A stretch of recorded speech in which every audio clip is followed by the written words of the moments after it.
We are living in what is undeniably the American century. Throughout this course, we are guided by an overarching question: what would the world look like without American dominance? Although there is the competition for hegemony between the United States and China, the reality is that the US no longer intends to patrol and police the entire world.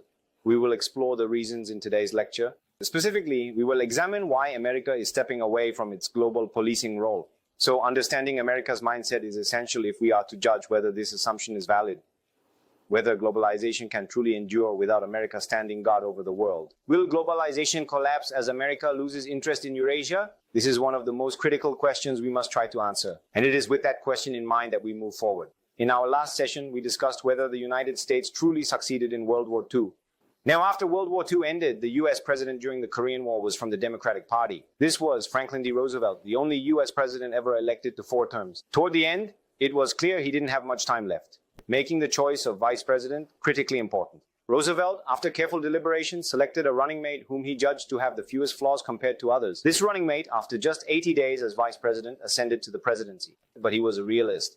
During World War II, he argued that if Germany gained the upper hand, the United States should support Russia, and if Russia gained the upper hand, then the United States should support Germany. It's brutal, but this is a characteristic of realism. Now, what exactly did America gain by thoroughly destroying Germany and Japan? When we look back on events through the lens of geopolitics, our interpretation differs slightly from that of historians. Because geopolitics inherently involves strategic decision-making, it's like playing a game of Go, anticipating, if I move here, my opponent will likely respond there. Of course, the actual moves played matter, but the moves not played often carry just as much meaning. Simply put, when we study history through a geopolitical lens, we are not merely tracing the sequence of events that happened, but also imagining events that could have happened but didn't, because it's about choices. Today, we'll apply this approach to the story of our own country, South Korea. You will look at the Korean War through the eyes of American elites, from the perspective of those making America's grand geopolitical decisions. You might instinctively react, we're Korean, how could we do that? We're going to do it through imagination. So, we must set aside national emotions and interests for a moment, and instead view the situation from the standpoint of managing a global order. Now, returning to the question we left off with last time. America won World War II by thoroughly destroying Germany and Japan. They dropped atomic bombs in Japan and allowed the Soviet Union to wield formidable power across Eurasia. Would it have been better in hindsight if Hitler had been left to rule parts of Europe, and Japan had consolidated its control over the Western Pacific, Manchuria, Taiwan, the Korean Peninsula, and Indonesia? These are events that never actually happened. But from whose perspective are we imagining these unrealized events? If we look at it from Korea's perspective, as a country freed from Japan, it's a complete mess. It would make a mess of this thing, a geopolitics. But remember, America's primary concern is order. They view everything through the lens of maintaining global order. From that perspective, would the alternative have been better? While America hesitated, Stalin rapidly expanded Soviet power. Eventually, the nationalists were defeated in China and fled to Taiwan. At first, America tried to ally with a crumbling nationalist China, even helping them join the United Nations to maintain balance. But China ultimately sided with the Soviet Union. In short, Asian geopolitics descended into utter chaos. Of course, from a Korean perspective, we might think, well, it was better for us that Japan was hit with atomic bombs and our country was liberated. So the US did the right thing. But from the US perspective, that's not the case. After all, America is not Korea, right? And that's why it's so difficult for Koreans to study geopolitics objectively, because Korea was the very testing ground for the so-called American century. Now think back to one of the 3 phases of America we discussed earlier. Wilsonian idealism. American idealism went so far as to strike both Germany and Japan, leaving them nearly beyond recovery, pulling out all their teeth, so to speak, stripping them of any ability to recover or pose a threat again. That part is understandable, given the horrific crimes committed by Germany against the Jewish people and Japan's brutal militarism. But the United States didn't stop there, crippling even Britain and France, who had fought alongside the US against Nazi Germany and Imperial Japan. This was because American idealism opposed imperialism, and the US made it clear that it was not fighting to defend British imperial interests. So they repeatedly pressured Britain to dismantle its empire. As for France, though it had lost its empire to German occupation, it might have recovered somewhat and remained a colonial power as part of the victors. But the Americans completely shut that path down. They obliterated Germany and Japan, and even crippled Britain and France, their wartime allies. Was this a carefully calculated strategy or not?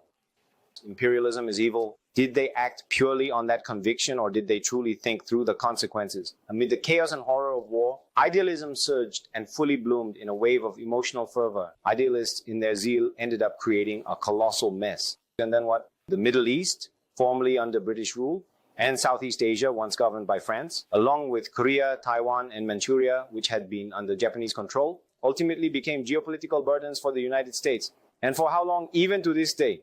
This is the broad perspective we must adopt when studying geopolitics. Now, the history that actually unfolded was this. American idealism emerged with a distinctly idealistic phase, determined to dismantle imperialism, even stripping its ally Britain of its empire. The US essentially told Britain, you'll get out of India, leave now. It was a moment of celebration for African nationalists as the continent was suddenly left wide open, a power vacuum in every sense.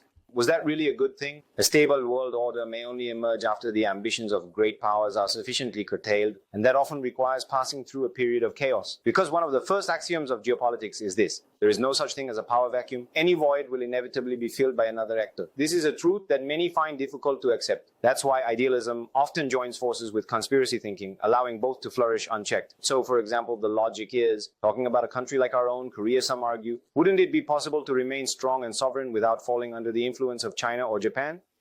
But we must ask ourselves, does history offer any real examples of that? Even just looking at Korean history alone, we need to consider whether such independence was ever truly possible. Has there ever been a time on the Korean peninsula when we lived free from the influence of China and Japan, peacefully alongside our neighbors while fully maintaining our sovereignty? Or were we always in some way absorbed into the orbit of a greater center of power?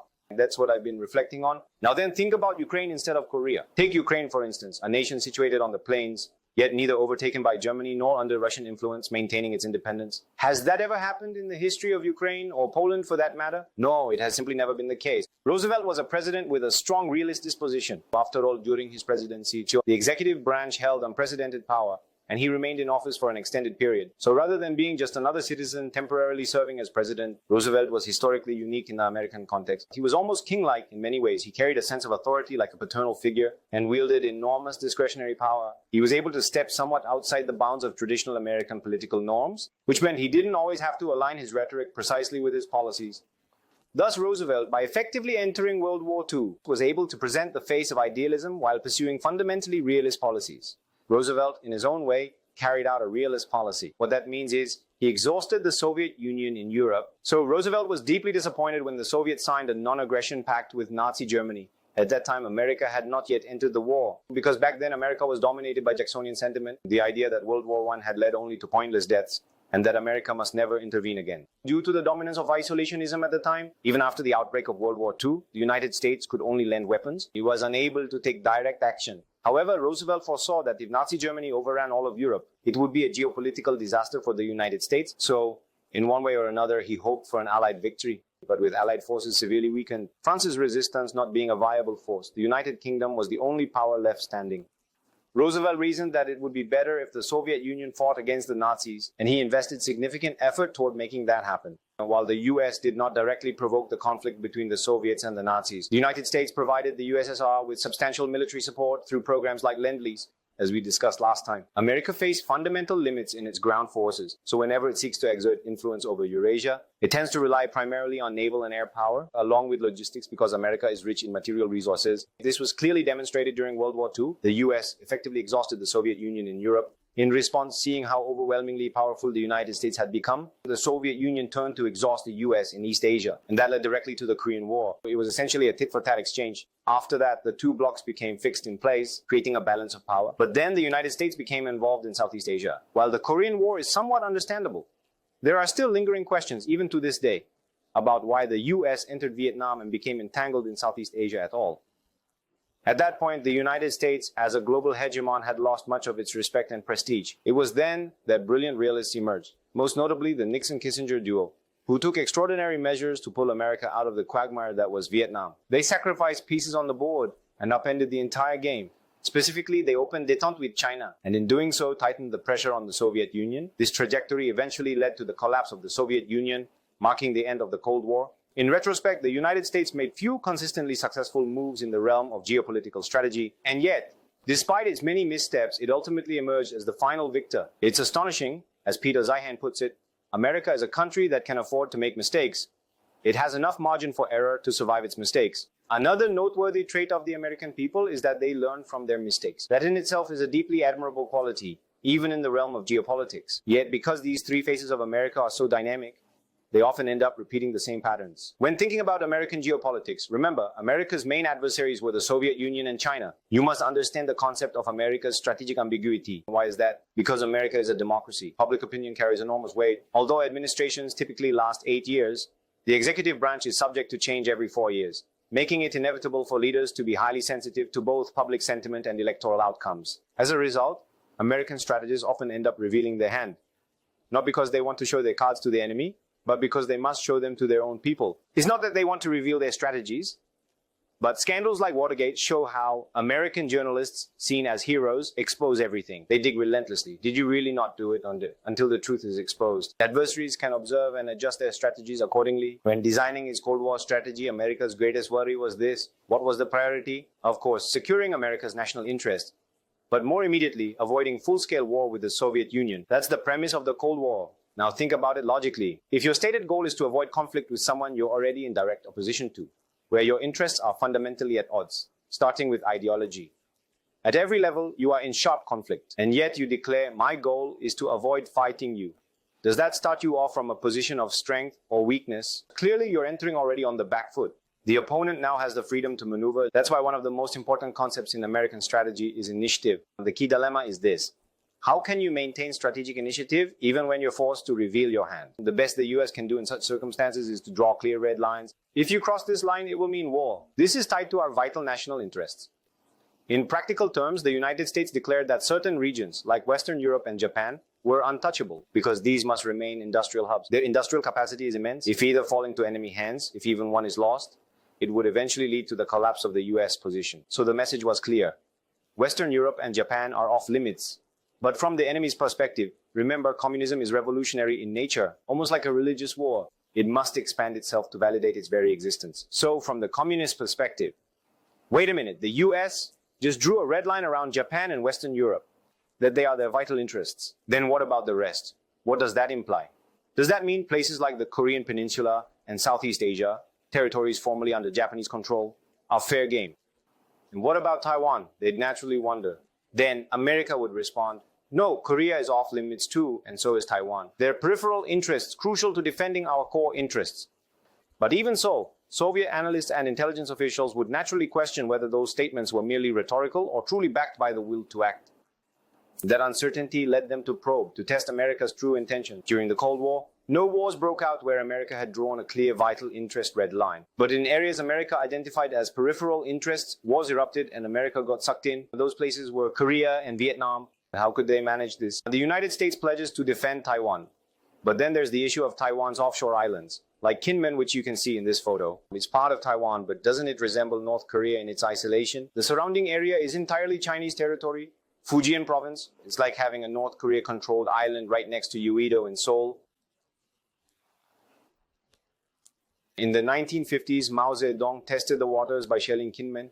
In response, the US deployed the 7th Fleet into the Taiwan Strait. During Eisenhower's presidency, America declared it would even risk nuclear war. Mao ultimately backed down, though reluctantly. After this confrontation, US strategists faced a serious dilemma. We drew the line, but now we've lost the initiative. America had no real strategic reason to defend Kinmen. It had no tangible interest there. If this is Taiwan, this is Kinmen. From Washington's perspective, why should we be involved? What does this have to do with us? Even from Taiwan's perspective, they have the main island, their real homeland. And this is a peripheral interest even for Taiwan. They might believe that protecting these outlying islands is essential to safeguarding the mainland. So for Taiwan, if Kinmen falls, it's war. Meanwhile, America said, touch Taiwan and it's war. So who actually controls the decision to start a war?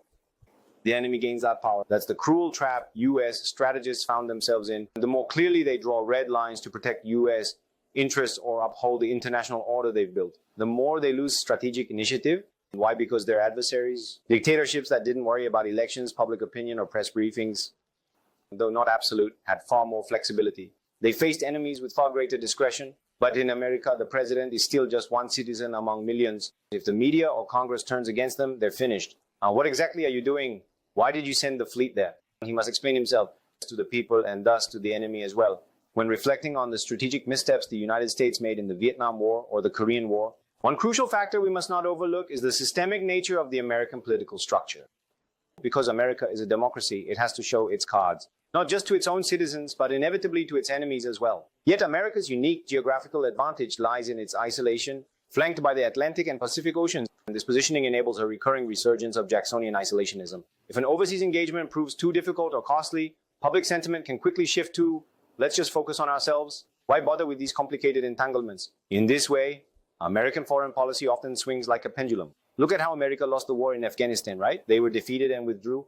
You would agree, America clearly lost, right? After fighting tough guerrillas in a small country for 20 years, they failed to achieve their objectives, losing countless American lives, and they spent an enormous amount of money. And yet, ask yourself this, did the US's global standing really change? Did people say, America lost in Afghanistan, it's nothing now, just a paper tiger? What do you think? No, there was no widespread shift in perception, even though a superpower stumbled and fell. Why didn't anyone conclude the American era is over? Why didn't anyone think that way? That's the unique resilience of America. During the Cold War, the United States was tested severely in two major conflicts, and its performance was far from stellar. The Korean War lasted 3 years, yet ended in a return to the status quo. And what about Vietnam? The US outright lost, suffering a humiliating defeat and becoming mired in a costly quagmire. But despite losing both in Korea and Vietnam, who ultimately won the grand strategic game? Was it the Soviet Union or the United States? The United States won, didn't it? Isn't that fascinating? So what does this tell us? It shows just how peripheral Korea and Vietnam were in the grand geopolitical game. Remember, I said not to view this from our own perspective. From a global perspective, even though America lost in Afghanistan, nobody thought America is finished. No one thought that way. Why? Because Afghanistan is a remote mountainous periphery of the world. It's like a gang that controls Gangnam losing a brawl on some distant island. Sure, it's a blow to their image, but no one thinks their reign is over or that a new power is rising. No one seriously believes that. That's how peripheral Korea and Vietnam are in the grand geopolitical game. But we often cling to certain illusions. Korea is geopolitically critical. But why? Why do you believe that? It's important to us, certainly. But why did war break out on our soil? Because ironically, it was not a vital region. It's with this perspective in mind that we must understand how the giants, America, the Soviet Union, and China, played their geopolitical game over the past 70 years. Truman became president, and he introduced what you might call the freeze tag doctrine. Don't move. Communist China stops right here. They didn't officially recognize it, though. However, by continuing to regard the nationalist government in Taiwan as the legitimate Chinese state, they weren't formally acknowledging it. But in practice, they effectively accepted the reality on the ground. Still, that's it. No more movement. This is the global order. Freeze. Soviet Union. Freeze. No advancing westward. Hungary and Poland are fine. But if you push beyond, there will be consequences. Touch West Germany, France, Greece, or Turkey, and it's war, and leave Japan alone. That's how the lines were drawn. This was Truman's message. The world is not static, and the status quo is not sacred. But we cannot allow changes in the status quo. Thus, for realists, maintaining the status quo is critical. In international relations, when asked, why must we do this? The answer is often, because that is the status quo. And that's why status quo is one of the strongest justifications in global politics. When a country makes a move in international politics, and you wonder, why are they doing that? The answer is often to preserve the status quo. Is Bitcoin about preserving the status quo, or is the dollar? The dollar preserves the status quo, right? Bitcoin challenges the status quo. Is North Korea's nuclear program about preserving the status quo? Or is it the US forces in Korea? The US forces preserve the status quo. North Korea's nukes challenge it. Why is maintaining the status quo so important? Because it reflects the current reality. And beyond that, from the perspective of the United States, which manages the global order, maintaining the status quo directly serves their vital national interests. Because after World War II, America emerged as the only true victor. But because of their shortage of ground forces, they relied heavily on the Soviet Union. And in doing so, they allowed the Soviets to grow too powerful. Manchuria was a highly industrialized region. Japan had developed it painstakingly, only for the Soviets to inherit it. China also ended up falling into the Soviet sphere. That's when the Americans said, no more. They weren't trying to reverse it, but they were determined to prevent further expansion. This wasn't idealism, it was a realist doctrine. After World War II, as all of Eastern Europe tilted toward the Soviet bloc, the sense of crisis Americans felt was not merely about ideological conflict between communism and capitalism. We often learn it that way. But in international politics, there's a much deeper rule. It's based on the Peace of Westphalia. This treaty ended Europe's 30 Years' War, a brutal religious conflict. Protestants and Catholics slaughtered each other on a massive scale, with about 1/5 of Europe's population perishing. The treaty brought that devastation to an end. It established that sovereign rulers, whether feudal lords, dukes, or kings, had the right to choose the religion of their realm. Individual religious freedom wasn't guaranteed yet, but if the ruler chose a religion, other states agreed not to interfere. Thus, the principle of non-interference in domestic affairs was born. This tacit rule was established in 1648. It remains one of the foundational principles of the Western international system. Not that it's never broken, but it serves as a crucial reference point. The basic rule: no interference in another country's domestic matters. Now, communism, especially the way the Soviet Union advanced, didn't usually operate through direct invasion, Korea being a rather unique case. Typically, it would rely on homegrown communist movements to rise up and open the door for external support. From the American perspective, this was a blatant violation of the Peace of Westphalia. The Soviet Union, through international communism, was repeatedly breaching the norm of sovereignty. In that sense, the ideological struggle between the US and the USSR during the 20th century was effectively a modern version of a religious war, especially since communism itself employed religious rhetoric. Ironically, even America would eventually violate this principle. Under President Carter, America began wielding human rights as a diplomatic weapon. From a moral standpoint, human rights are, of course, important, but in the context of international order, this kind of intervention actually disregards the principles of the Peace of Westphalia. After all, human rights issues are fundamentally internal matters of a country. Before the Korean War, the term anti-communism wasn't commonly used. Instead, they spoke in terms of anti-totalitarianism, or defending the status quo. We often think détente with China happened under President Nixon, pulling China into the American camp and exploiting Sino-Soviet tensions. We think of that as a 1970s development, but in reality, as early as 1945, in a complex country like Yugoslavia, a dictator called Tito led a communist revolution, then refused to obey Stalin. This phenomenon became known as Titoism. Seeing this, Americans felt a glimmer of hope. There is hope for us, after all. The real fight wasn't against communism per se, it was against Soviet imperialism. Even if they were anti-humanitarian and communist, as long as they did not take orders from Moscow, they were welcome. So even though China fell to communism, American strategists began to think carefully, would the Chinese Communist Party truly obey the Soviet Union? With such an enormous shared border, according to basic geopolitical principles we know. First, there is no such thing as a geopolitical power vacuum. And second, another important principle is this: the longer the border, the deeper the hostility. Russia and China naturally find it hard to get along, right? Because they share an extremely long border. Korea, by contrast, doesn't share a land border with Japan. We're separated by the sea. And yet, even a small island dispute causes major friction. Imagine how many doctors there would be along such a long land border. That's why American strategists were already planning to drive a wedge between China and the Soviet Union. Even before the Korean War broke out, realists had this in mind, because a towering realist figure had emerged, George Kennan. He originally served as a diplomat stationed in the Soviet Union. Back in Washington, the central government simply couldn't make sense of the Soviets. So they asked the diplomats for their insights, and Kennan, as if he had been waiting for the opportunity, sent what became known as the long telegram. When the State Department read it, they found it to be an incredibly sharp and insightful analysis. Kennan argued that the Soviet Union's behavior wasn't due to anything the US had done or failed to do, but stemmed from the fundamental nature of the Soviet system itself. He laid it all out in great detail, Kennan the realist. So the State Department called him back to Washington and made him a professor at the National War College. While China had become communist, US strategists under his influence began thinking, how can we separate China from the Soviet Union? Even if China doesn't join our side, can we at least neutralize it? This was the kind of strategic thinking happening in America. One US ambassador to the Soviet Union said in March 1949, "We do not fear communism that is not directed by Moscow and is not bent on aggression." This reflected the influence of Tito and the emergence of Titoism that gave American strategists hope. Perhaps the same could apply to China. However, the US State Department soon restructured its strategy, producing a document known as NSC 68. NSC 68 was heavily influenced by the idealists, many of whom at that time were fueled by a strong anti-communist ideology. Idealists were those who believed deeply in America's moral duty and in American exceptionalism. They leaned strongly in that direction. Most share some version of these ideas, but they lean strongly in that direction. These idealists weren't fond of George Kennan. As a collective, they produced NSC 68, the National Security Council Report 68, under the label of flexible response. Idealist thinking subtly but firmly embedded itself in the strategy. Kennan's view was that the Soviet Union had already overextended itself. If the US simply contained it, the Soviet system will eventually collapse under its own contradictions. That was Kennan's theory. But many questioned, is that really reliable? Because what they were seeing with their own eyes was very different. Young people around the world, regardless of nationality, were identifying the Soviet Union as their spiritual homeland. Especially among intellectuals, there was a growing wave of sympathy and idealism toward the Soviet model. People wondered, is Kennan's prediction really going to hold?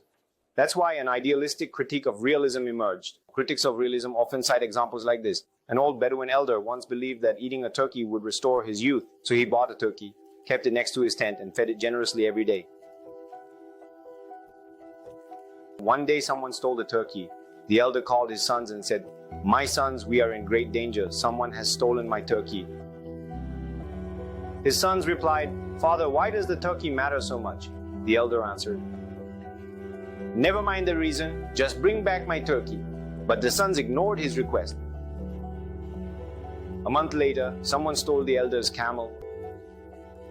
When the sons asked, "Well, what should we do?" the elder replied, "Go find my turkey." Still, the sons took no action. A few weeks later, the elder's daughter was assaulted. The father told his sons, "This is all because of the turkey. When they thought they could steal my turkey without consequence, we had already lost everything." This parable explains the realist concern about America distinguishing between vital and peripheral interests. Can see why this realist approach has faced so much criticism? The turkey was important, but not that important from the son's perspective, right? It wasn't a matter of vital interest to them. But by allowing the theft of the turkey to go unpunished, they invited far greater disasters. There's a certain truth to it, isn't there? As we briefly discussed last time, this highlights a major limitation of realism. By sending overly clear signals, by being so rational, you end up conceding the initiative to the adversary. When a rational actor fights an irrational one, often the irrational side wins, right? Because the irrational side doesn't play by the rules. Right before the Korean War, a major policy shift occurred. Surprisingly, Dean Acheson didn't explicitly draw a line from Alaska through Japan and Okinawa. But he did suggest that the US's vital national interests were limited to that perimeter. In response, Stalin and Mao questioned, "If we start a war on the Korean Peninsula, will the US intervene?" And they drew a conclusion. No, the US won't intervene. For them, it was a war of unification. Now, in international relations theory, the question is always, do you assess an adversary based on their intentions or their capabilities? And the consensus is intentions are less important than capabilities. Yet back then, reliable and objective data about Soviet capabilities was hard to obtain, as it always is. Under the newly revised NSC 68 strategy, you were instructed to disregard the enemy's gestures, even if they waved yellow handkerchiefs of peace. What matters is their capabilities, and based on that assessment, both China and the Soviet Union had to be confronted more forcefully. Meanwhile, proponents of Keynesian aggregate demand theory became increasingly influential. One of America's top concerns was this: because of elections, war must not create economic hardship. But according to Keynesian demand expansion theory, the more you spend, the more employment rises. Higher employment leads to higher incomes, which in turn boosts tax revenue and strengthens the economy. So a new idea started gaining traction. Maybe war isn't economically damaging after all. In the lead up to the Korean War, the mood in America shifted dramatically. Was this divine providence? Hard to say. From the very realistic perspective of George Kennan, the strategic line was clear. Korea does not constitute a vital American interest. But then suddenly everything changed. If Korea is our Turkey, and we let the Soviets and Chinese run wild there, won't they move on to Japan? And if they take Japan, wouldn't we have to fight all over the Pacific again? That's how the thinking evolved. NSC 68 essentially argued, placing our future in the hands of the naive assumption that the Soviet Empire will collapse on its own due to internal contradictions. George Kennan's thesis is dangerously reckless. While realists and idealists were debating how to deal with the Soviet Union, a sudden invasion from the north occurred, triggered by a grave miscalculation on the part of Kim Il-sung, Stalin, and Mao Zedong. Originally, Kim Il-sung's plan was more strategic. The 38th parallel and the current armistice line aren't the same. In the west, the 38th parallel was farther north, around Kaesong. That area is geopolitically ambiguous. South Korean ground forces couldn't easily reach it, and it had to be defended primarily through naval strength. The plan was to provoke a clash there, stage a scenario where South Korean forces would appear to invade the north for about a day. They would retreat briefly, then launch a counterattack under the pretext of self-defense. They had scripted it all as part of a staged confrontation. But the information leaked to the South Korean government. North Korea found out that the information had leaked, but whether that intelligence was reliable remains unclear. At least that's what the sources I've read suggest. So instead of sticking to the scripted show, they simply launched a full-scale invasion. President Truman received a phone call in the middle of the night and fell out of bed. Within 72 hours, all necessary procedures were cleared, and US troops stationed in Japan were rapidly deployed to Korea. Kim Il-sung had miscalculated. Stalin had asked him many times, "Are you sure the Americans won't intervene?" For Stalin, the key was he wanted to pluck at America's beard, but without waking the giant. Stalin understood America's real strength, but he was curious. How far can they be pushed? Should we try to go for Korea? And after repeatedly confirming with Kim Il-sung, who was convinced the US wouldn't get involved, Stalin allowed the operation to proceed. Even George Kennan during the Korean War believed that in any region where a conflict between East and West unfolds in a way that favors Soviet aims and damages our credibility, there will be negative repercussions regardless of the specific location. whether one was a realist like Kennan or an idealist in US policy circles. The truth is that when the Korean War broke out, American eyes were focused on Europe. In Europe, the containment line against the Soviet Union was incredibly long, and its allied empires and pro-Western governments would exhaust. From Washington's perspective, actual military movement in Europe would be a nightmare. War in a non-European theater seemed far preferable. Why did the Korean War break out again? Precisely because it was considered strategically less important from both the US and Soviet perspectives. Still, there was fear that if they conceded here, Western Europe could fall next. That fear led even realists to support intervention in Korea. But within just 6 months of entering the war, American sentiment shifted dramatically. American leaders began saying this about the Korean War. We bought a gelded stallion that can't produce offspring. In other words, they regretted getting involved in the Korean War. And this wasn't something they realized 3 years later. They realized it just 6 months into the war, because MacArthur had succeeded too well. The landing at Incheon was a brilliant move, and the advance northward progressed rapidly. But the further north he went, the more the American realists panicked. The idealists charged ahead before the realists could hit the brakes, and Truman signed off on it. That was a mistake. They should have avoided provoking Chinese intervention. Even in wartime, lines of communication with the enemy must remain open. They should have signaled clearly, China, we have no intention of invading into your land. But from China's perspective, observing US actions, this was deeply alarming. The PRC was barely a year old, a newly established revolutionary state, and yet here was the US advancing right up to its border. Naturally, they had no choice but to intervene, leading to a stalemate. And within just 6 months, the American narrative changed. The same voices that had spoken of Korea in grand noble terms now said, just as it's hard for us to reach Moscow, it's hard for them to reach Washington. This came from former President Hoover. And the US military chief of staff at the time said, we have been caught in the wrong war, at the wrong place, at the wrong time, against the wrong enemy. Studying American idealism through geopolitics is fascinating because they start with great bravado, but tire quickly and regret just as fast. So who steps in at that point? A wise realist? No, the Jacksonians raise their heads. Everyone pull back, everyone. We have nothing to gain from all this. That becomes the mood. Still, our South Korean soldiers fought with extraordinary determination. Because of that, the defensive effort remained manageable. But as you'll see later with Vietnam, it was an utter disaster. Do you know much about the Korean War? Studying it is fascinating. Initially, Kim Il-sung was the one fully prepared. He pushed south so quickly that the Republic of Korea almost ceased to exist. Only that tiny corner remained. Then MacArthur landed at Incheon and pushed all the way north. Maybe he pushed too far north, right? This triggered a massive Chinese intervention, driving the forces south again. Seoul fell, and maybe even Suwon was lost. At that point, MacArthur started making bold proposals but was dismissed. General Ridgway took command, launched the operation to recapture Seoul, and then stabilized the front. All of this happened by February or March of 1951. So what happened until the armistice in July 1953? They fought a grinding stalemate war along the line. Who chose this kind of war? America's realists? And American troops suffered heavy casualties during this phase. Stalemate warfare is far more grueling. Initially, the US objective had been the unification of the Korean peninsula. But later, the goal shifted to preventing escalation. They began sending signals to China. We won't enter your territory. We'll return to the status quo. Let's negotiate. Ridgway took the lead in sending this message. From March 1951, when MacArthur was dismissed, America's position has consistently been maintain the status quo. Who's trying to change this status quo now? Kim Jong-il's pursuit of nuclear weapons was precisely aimed at breaking this long-standing US policy of maintaining the status quo. That's the core of what we should be examining. Will North Korea's nuclear capability succeed in altering the current strategic balance? MacArthur was dismissed because he disobeyed Truman. Realists regained control of US policy. Orders were continuously issued to MacArthur, but he began to treat Truman and the US administration lightly, even though Truman was the president. MacArthur, understanding war deeply, knew where America's vulnerabilities lay. He was deeply frustrated. He thought, how can we be fighting such an intense enemy when we alone possess the ultimate weapon, nuclear arms and overwhelming strategic resources? Why aren't we using our most powerful weapon? And what was that most powerful weapon? Bluffing. Imagine playing poker, you have the biggest stack at the table. Your chips are stacked high, while your opponents have very little. In that situation, what matters most? What gives you the real advantage? Even if your hand isn't great, you can keep bluffing. Call, raise, call again. You can dominate just by pushing forward. But then frustratingly, America voluntarily gave up its strongest leverage. We won't use nuclear weapons, okay? And we also won't charge up north like we did last autumn. The US administration just announced this outright. From MacArthur's perspective, this was outrageous. You put a general in charge of a war, and now you're just playing politics. Naturally, he was furious. So MacArthur tried to undermine the administration. He made a secret arrangement with President Syngman Rhee. As a result, he was dismissed.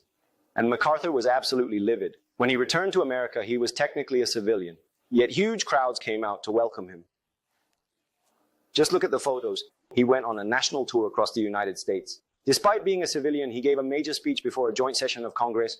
Historian Niall Ferguson, in his book Colossus, wrote, "There was one moment, just one, when the United States had the potential to become an imperial power." He was talking about MacArthur.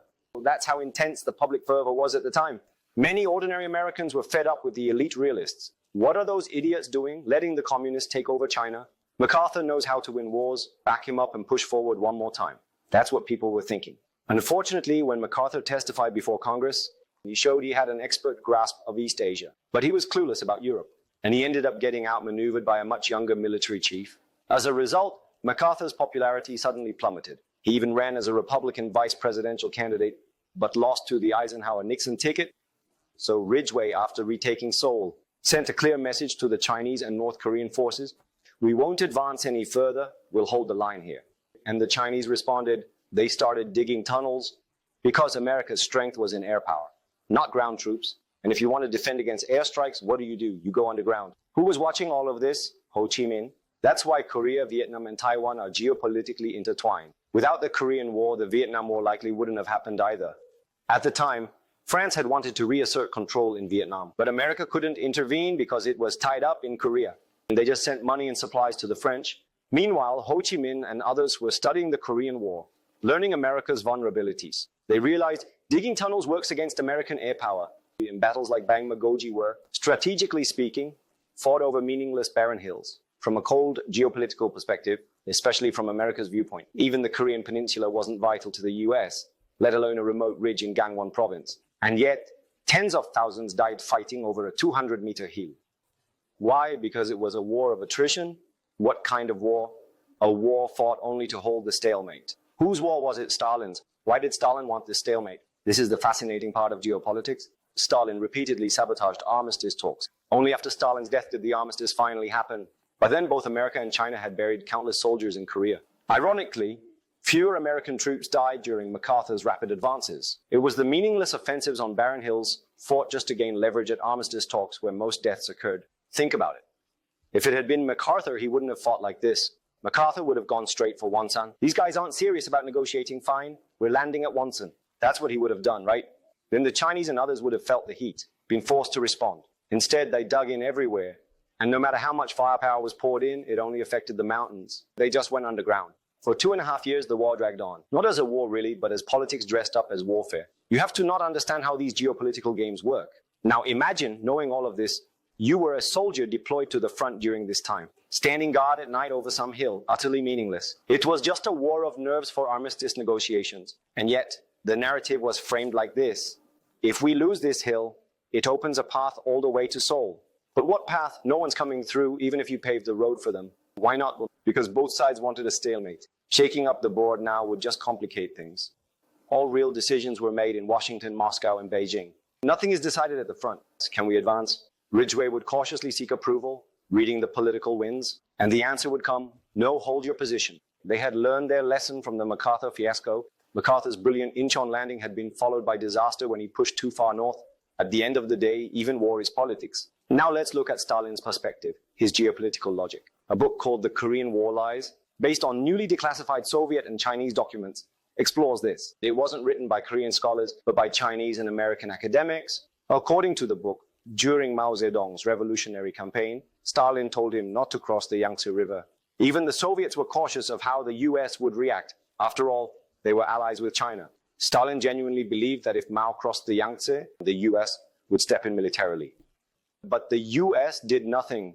They essentially gave up on China. So Mao crossed the river, pushed the nationalists into Taiwan, and completed the mainland takeover. Then Mao faced new pressures, possibly even from US-linked informants or internal factions sympathetic to reconciliation. Because back then, China wasn't yet fully unified under Mao. Mao didn't fully control the country yet. Regional warlords kept switching sides between Chiang Kai-shek and Mao. These warlords weren't true communists. And although many were eventually purged, they initially pushed for Mao to engage diplomatically with the US. But instead, Mao made a stunning declaration, the one-sided policy. This was Mao's public pledge to reassure Stalin of his loyalty. We are devoted entirely to Stalin. We are not like Tito. So Stalin summoned Mao to Moscow and offered an apology. I'm sorry I didn't help you much during your revolution. In return, I entrust you with the communist revolution in East Asia. Stalin treated Mao with great honor and courtesy. We have to look at it this way. Given how long the border was, they, at the time, at least Mao Zedong, respected and admired each other. But Stalin, wary of China's vast population, secretly feared Mao. So you could say Stalin shook hands while hiding a knife behind his back. One reason Stalin wanted the Korean War was to drain China's strength. Kim Il-sung sensed that Stalin was more interested in war than Mao was, so he secured Stalin's approval on two conditions. First, Kim had to guarantee that the United States wouldn't intervene. But how could Kim Il-sung guarantee that? Nonetheless, Kim assured Stalin that they won't. Second, he needed to get Mao's approval. Kim Il-sung believed he was on the same level as Mao. After all, Kim had already established a formal government in the north, whereas Mao had only just won a revolutionary war. Kim genuinely thought this way. Why should I seek permission from someone inferior to me? Meanwhile, Mao responded, "Comrade, your plan seems sound. I don't think the US will intervene either." And to support the cause of the broader communist revolution, he sent back 2 or 3 Korean-Chinese divisions that had originally fought in China's civil war. Thus, the Korean War began, launched by 3 men with completely different goals and understandings. After setbacks at Incheon, China planned to rapidly deploy its Manchurian forces. Originally, the Soviet Union had promised to provide air cover, but suddenly Stalin backed out. So General Peng Dehuai and his troops were left waiting, delayed for days. That's why Chinese forces resorted to genuine human wave attacks during the Korean War.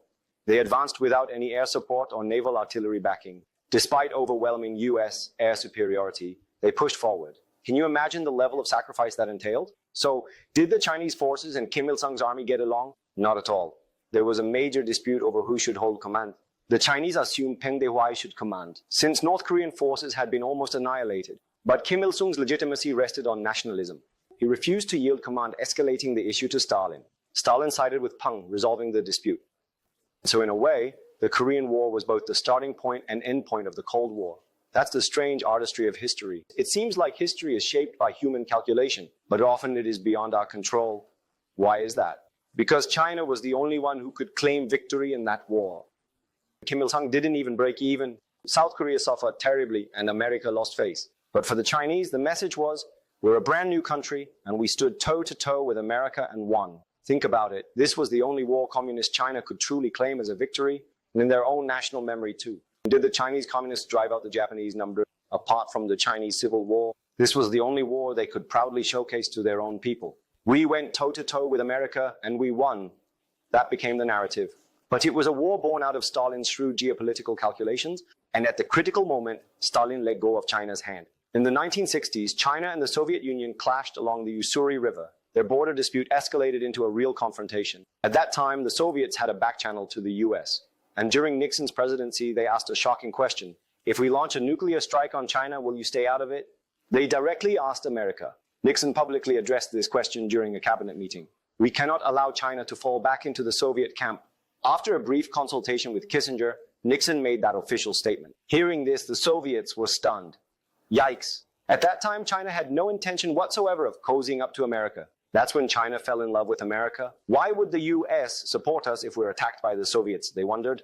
Mao had gone out of his way to win Stalin's favor, even declaring the lean-to-one-side policy as a gesture of absolute loyalty. But Stalin treated China, a neighboring country that shared the same ideology, purely through a geopolitical lens. Thus, right after the Korean War, the seeds of Sino-Soviet conflict were sown. In the end, the US may have lost the war militarily, but Nixon seized the opportunity. This is the geopolitical legacy of the Korean War.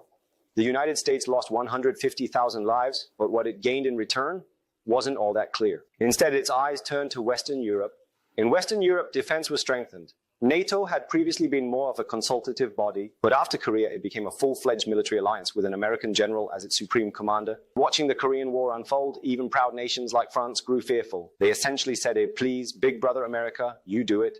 Meanwhile, Mao Zedong came to be respected in the communist-led national liberation movements, perhaps even as much as Stalin. But what's important here is that Vietnam started to heat up. In Southeast Asia, most of the national liberation movements were led by communists. They thought, America isn't all that, they only have air power. If we dig tunnels and wage guerrilla war, they're powerless, just like we saw in Korea. This gave them a new sense of confidence. The Soviet Union, meanwhile, was the one that lost the most because of America's strengthened military posture, Soviet expansion was effectively halted. From that point on, the Soviets stopped expanding. On both the western and eastern fronts of the USSR, the Cold War setup was now complete. It was effectively game over for expansion. After Japanese militarism and Nazi Germany collapsed, the Soviets had been expanding rapidly. They saw a power vacuum and thought, this land is up for grabs, I'm going to take it all. But now that expansion was blocked. It became hard to move forward, both westward or eastward. So even though the US lost 150,000 troops in a tactically meaningless war, in reality, through the Korean War, the US laid out the structure for global geopolitics. They stabilized and contained the Soviet perimeter, and more importantly, sowed the seeds of conflict to eventually drive a wedge between China and the Soviet bloc, although it did cost a lot of money. This is also when something significant began. The US Federal Reserve stopped listening to the Treasury Secretary. In 1951, the Fed chair and the Treasury Secretary exchanged what was essentially a peace agreement, a memorandum. You don't interfere with us and we won't interfere with you. All of this goes back to the Korean War. When Truman tried to fund the war by issuing bonds, the Federal Reserve didn't cooperate. Back then, Korea wasn't considered a particularly important country, and yet, surprisingly, the Korean War ended up establishing much of the Cold War framework. Later, America deeply regretted its intervention in Korea. They lamented, why did we buy a barren stallion that can't even produce offspring? There was a lot of second-guessing and regret. The country even teetered between republicanism and something like a MacArthur monarchy. Not my interpretation, but that of historian Niall Ferguson. That's how phenomenally popular MacArthur was at the time. America even faced a potential systemic crisis, where its very structure could have shifted. So why, despite all that, did America later enter Vietnam? It's a troubling question. The Vietnam conflict had deep roots. It had been a French colony, taken over by Japan during World War II, then reclaimed by the French. As the Korean War erupted, France was already fighting the Viet Minh in Vietnam. America steadily provided support to the French. And during this time, American idealism made a critical and costly mistake. America told France, win the war and then get out. It was an utterly unrealistic demand. Why? Because what does America fundamentally dislike? Although they turned strongly anti-communist after the Korean War, before that America had been an anti-imperialist power, often siding with communists against colonialism. Now, fighting communists meant aligning with old empires, but the US wanted both. France, stop being imperialist, but also defeat these insurgents who are disrupting the order. We'll fund you. If you were France, would you fight hard under those conditions? You'd think, why bother? Even if we win, we don't get to keep what used to be our colony. Vietnam left a deep psychological scar that shaped America's future approach to global affairs. It was a war where even the US wasn't sure why it was fighting. During the Korean War, the media wasn't yet as powerful or pervasive.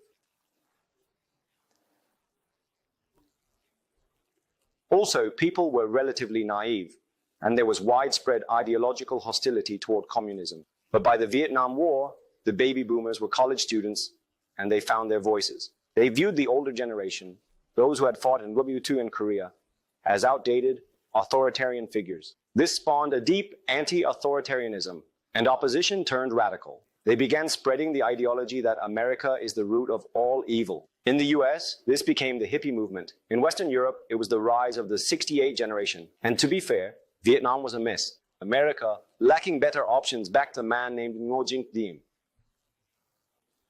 Even Eisenhower acknowledged him. But Diem's governance was such a disaster. They reached a point where winning the fight meant sacrificing the original purpose of fighting.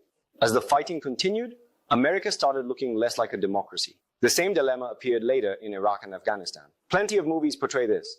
American forces ended up committing massacres because they were unable to distinguish between civilians and guerrillas. Entire villages would be wiped out. They had gone there to protect human rights but ended up violating them. There was much less of this in the Korean War, but what started in Vietnam carried over into Iraq and Afghanistan. Thus, America's real struggle became internal. The main issue was no longer losing to foreign enemies, but how to manage its own idealism. Let me explain Eisenhower's idealism. Eisenhower was a hero of World War II. He was chosen because he was the only credible counterweight to MacArthur. In fact, Eisenhower had once been MacArthur's aide. MacArthur was the mentor and Eisenhower was the protege. MacArthur probably looked down on America's political establishment. Even Eisenhower, that guy was just my aide once, he must have thought. But the American public chose Eisenhower, and he was a true idealist. Few American presidents tried harder than Eisenhower to prevent war. He declared unequivocally that war must be avoided, which sounds noble, but he also neutralized America's most effective strategic weapon, bluffing. As a result, America ended up constantly reacting to others.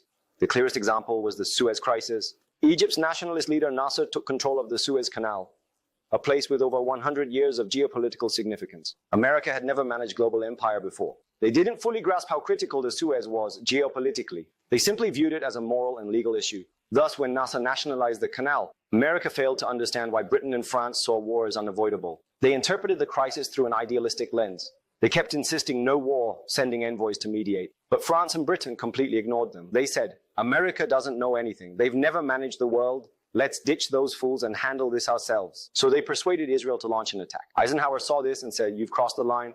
Do you know what he did next? He convened the UN General Assembly and teamed up with the Soviet Union to condemn Britain and France. This was the first and only time the United States used the UN to publicly humiliate its own allies. Eisenhower then issued all sorts of threats against Britain and France until they agreed to withdraw. Put simply, Britain and France still had remnants of imperial prestige, but Eisenhower utterly destroyed their credibility and left them in ruins. You'd think NASA would be grateful to Eisenhower, right? Not at all. He wasn't grateful in the slightest. Instead, NASA became a national hero, and he dramatically expanded his influence. It was then that Eisenhower's successors realized idealism doesn't work. As a result, the US started taking over everything the British had been doing in the Middle East. Political interference, covert operations, coups. This is the tragic story of American idealism. The US had once condemned and prevented the British for doing these things, only for themselves to get sucked in and do the same things. They humiliated French imperialism too. During Eisenhower's presidency, when Kennedy was still a senator, the Battle of Dien Bien Phu took place in North Vietnam. France was struggling badly there. Eisenhower was sending support, and at the time Kennedy was a senator.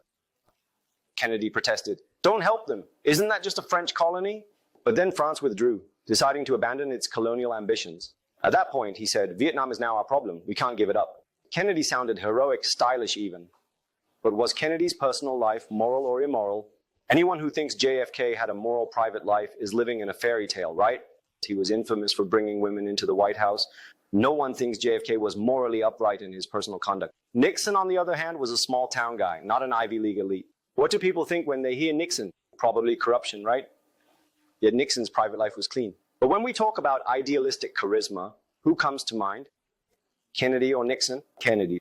Who started the Vietnam War? Kennedy. Who ended it? Nixon. Yet whom do Americans dislike? Nixon, George? Isn't that astonishing? You should keep this firmly in mind. If you become a cold, rational realist, you will be abandoned. Why? Because people are drawn to someone like Kennedy. Kennedy kept demanding from Vietnam, democratize, stop suppressing the opposition, stop persecuting Buddhists, or we won't help you. It was that kind of blunt pressure. But what was the situation in Vietnam then? About 2,500 South Vietnamese government officials were being assassinated every year by the Viet Cong. This is Vietnam. In the north was Communist North Vietnam, formerly French territory, and in the south was US-aligned South Vietnam. America tried to do in Vietnam what it had done in Korea, nation building. But in Korea, nation building had gone surprisingly smoothly. So they mistakenly thought they could easily nation build in Vietnam too. To this day, South Korea remains the only successful case of American nation building during the Cold War.